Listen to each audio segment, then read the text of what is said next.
और जो बन्नू में ऑपरेशन हुआ है, खान साहब ने अपना मौकफ क्लियर उसके ऊपर दिया है। बन्नू के ऊपर खान साहब ने बात की है और खान साहब ने 9 मई के हवाले से भी ये बात की है कि जिसने सीसीटीवी फुटेजेस चुराई वो 9 मई का असल किरदार है। और आज दौराने समात बीबी साहबा ने भी साफियों से बात की। साफियों से बात करते उन्होंने बताया कि किस तरह इमरान खान साहब को अटक जेल में रखा गया, कैसे वहां पर कीड़े जो हैं वो दिन को होते थे क्योंकि मीठा फेंका हुआ था, और रात को इसी तरह से जो मक्खियां जो वो जितने भी जो कीड़े मकोड़े थे वो बालों में, उन्होंने कहा कि वो घुसते थे क्योंकि इन्होंने इस तरह का वहां पर जो है माहौल गंदगी बनाई हुई थी कि खान साहब को सोने में भी प्रॉब्लम होती थी। और इन्होंने जाकर पूछा खान साहब से।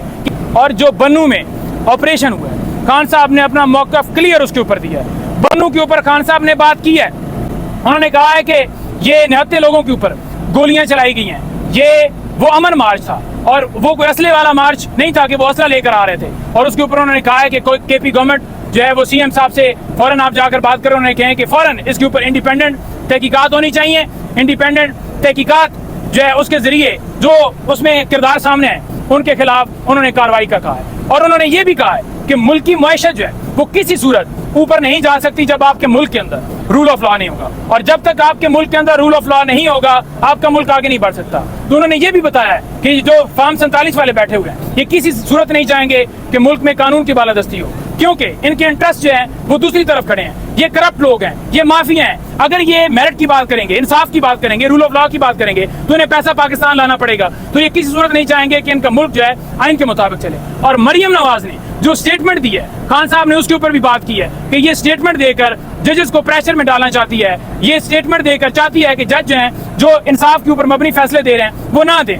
मसला क्या है इनको? मसला ये है कि ये चाहते हैं कि मखसूस नशिस्तें जो इनका हक ही नहीं है वो इनको दी जाएं, जो पीटीआई का हक थी जो इन्हें मिली थी उसके जरिए वो चाहते हैं कि ये सीटें वापस हों ताकि आईनी तरमीम आए, ताकि किसी की एक्सटेंशन हो, किसी के लिए कोई नया कानून। पहले इन्होंने कानून लेकर आए, आपने देखा सदारती ऑर्डिनेंस लेकर आए, फिर एक्ट लेकर आए। ये चाहते हैं कि रिटायर्ड जजेस जो हैं वो केस ट्राइब्यूनल के सुने ताकि इनकी मर्जी के फैसले किए जाएं। तो खान साहब ने इस बात को बड़ा अप्रिशिएट किया है कि अदलिया जो है वो खड़ी हुई है और अदलिया हक और सच के ऊपर मबनी, ये नहीं है कि कोई पीटीआई की फेवर है। उन्होंने कहा है कि ये इंसाफ फराम करें, ये कानून के ऊपर जो है वो फैसले दे रहे हैं। और मैं आपको ये भी बताना चाहूँ कि खान साहब ओवरसीज के हवाले से बहुत ज्यादा कंसर्न। उन्होंने कहा कि ये क्यों स्टेटमेंट दी जा रही हैं कि उनके पासपोर्ट जो हैं वो ब्लॉक किए जाएं। वो पाकिस्तानी जो हम बाहर से वो हमें पैसा भेजते हैं और हमारी मैशत के अंदर उनका बड़ा हिस्सा है। अगर आज वो पैसा ना भेजे तो हमारी मैशत जहाँ पर आज खड़ी है बिल्कुल वो लैप्स कर जाए। लेकिन उन्होंने कहा कि बयान देना कि वो इनकी लाइन ही लेते। वो कहते हैं कानून की बालादस्ती होनी चाहिए। हमारा मुल्क जो है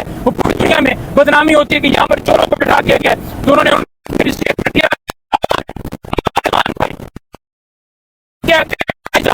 के बारे में भी उन्होंने कहा है। उन्होंने कहा है कि अगवा किया जा रहा है इसलिए किया जा रहा है कि आवाज बंद की जाए। तो उन्होंने ये आखिर में मैं बताऊं कि उन्होंने कहा है कि अब जो हमारा अगला लाएअमल है वो कोई ये भूल जाए कि पीपल्स पार्टी या दीगर जमातों के साथ कोई हमारी बातचीत या कोई मामला। उन्होंने कहा कि किसी सूरत नहीं हो रही। और हम ये कह रहे हैं कि जो पंजाब असम्बली है या नेशनल असम्बली है उसके बाहर भूख हड़ताल जो है वो करने जा रहे हैं। और इस वजह से करने जा रहे हैं क्योंकि जो लोगों को अगवा किया जा रहा है, जो लोगों को आज हमारे सोशल मीडिया एक्टिविस्ट हो या दीगर वर्कर्स हो, ये जो सारा मामला किया जा रहा है, ये सारे इदारे जो कर रहे हैं, ये रियासती इदारे जो इस वक्त जुल्म जबर कर रहे हैं, इसके खिलाफ आवाज उठाने के लिए भी खान साहब ने खास तौर पर कहा है कि आप आवाज उठाएं, पिटीशन भी दायर करें। पिटीशन ऑलरेडी दायर भी की हुई हैं, उनमें सीएम में भी फाइल करेंगे। तो सारा हम प्रोसेस जो है कानूनी भी अडॉप्ट करेंगे और सियासी जंग भी जारी रहेगी और इंशाअल्लाह ताला कानून की आइन की फतह होगी। कोई सवाल है तो आप पूछिए।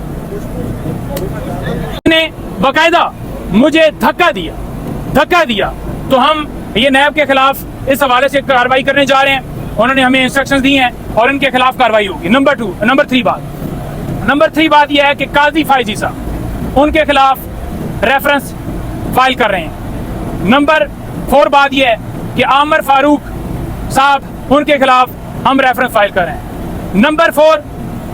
नंबर 5 जो चीफ इलेक्शन कमिश्नर है और मेंबरान है, इनके खिलाफ हम रेफरेंस जो है वो फाइल कर रहे हैं। और ये नेक्स्ट वीक के अंदर आप देखेंगे कि रेफरेंस इनके खिलाफ फाइल हो जाएंगे।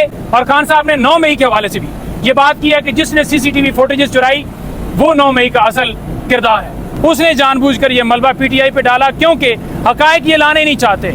और आज दौराने समात बीबी साहबा ने भी साफियों से बात की। साफियों से बात करते उन्होंने बताया कि किस तरह इमरान खान साहब को अटक जेल में रखा गया, कैसे वहां पर कीड़े जो हैं वो दिन को होते थे क्योंकि मीठा फेंका हुआ था, और रात को इसी तरह से जो मक्खियां जो वो जितने भी जो कीड़े मकोड़े थे वो बालों में, उन्होंने कहा कि वो घुसते थे क्योंकि इन्होंने इस तरह का वहां पर जो है माहौल गंदगी बनाई हुई थी कि खान साहब को सोने में भी प्रॉब्लम होती थी। और इन्होंने जाकर पूछा खान साहब से कि आपकी आंखें जो हैं वो फील हो रहा है कि स्वेल हुई, आपकी नींद नहीं पूरी, तो खान साहब नहीं बता रहे थे। फिर उन्होंने रेजिस्ट किया, उन्होंने बताया, तो खान साहब तो कंप्लेन नहीं करते, लेकिन आपको ये बताना चाहते हैं कि उस वक्त भी वाशरूम था, वाशरूम के ऊपर बाकायदा जो है कैमरे लगाए गए प्राइवेसी के ऊपर हमला करने के लिए।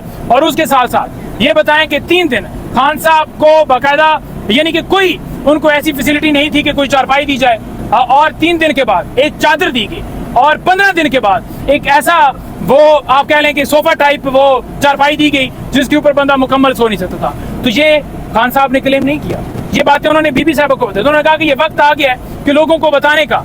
तो उस वक्त भी हम आवाज उठाते रहे कि मेडिकल के हवाले से जो हमारे हमेशा तहफ़्फ़ुज़ात रहे हैं कि खान साहब को स्लो फूड पॉइजनिंग की जा सकती है, तो वो पिटीशन हमने इस्लामाबाद हाई कोर्ट में दायर की थी। उस पिटीशन के ऊपर आज तक कोई कार्रवाई नहीं की गई। तो उन्होंने आज फिर यही बात की कि क्यों नहीं कार्रवाई की गई, और अगर साबका वज़ीर आज़म की सिक्योरिटी के हवाले से इंतजामात नहीं किए जा सकते तो फिर किस चीज़ के होंगे।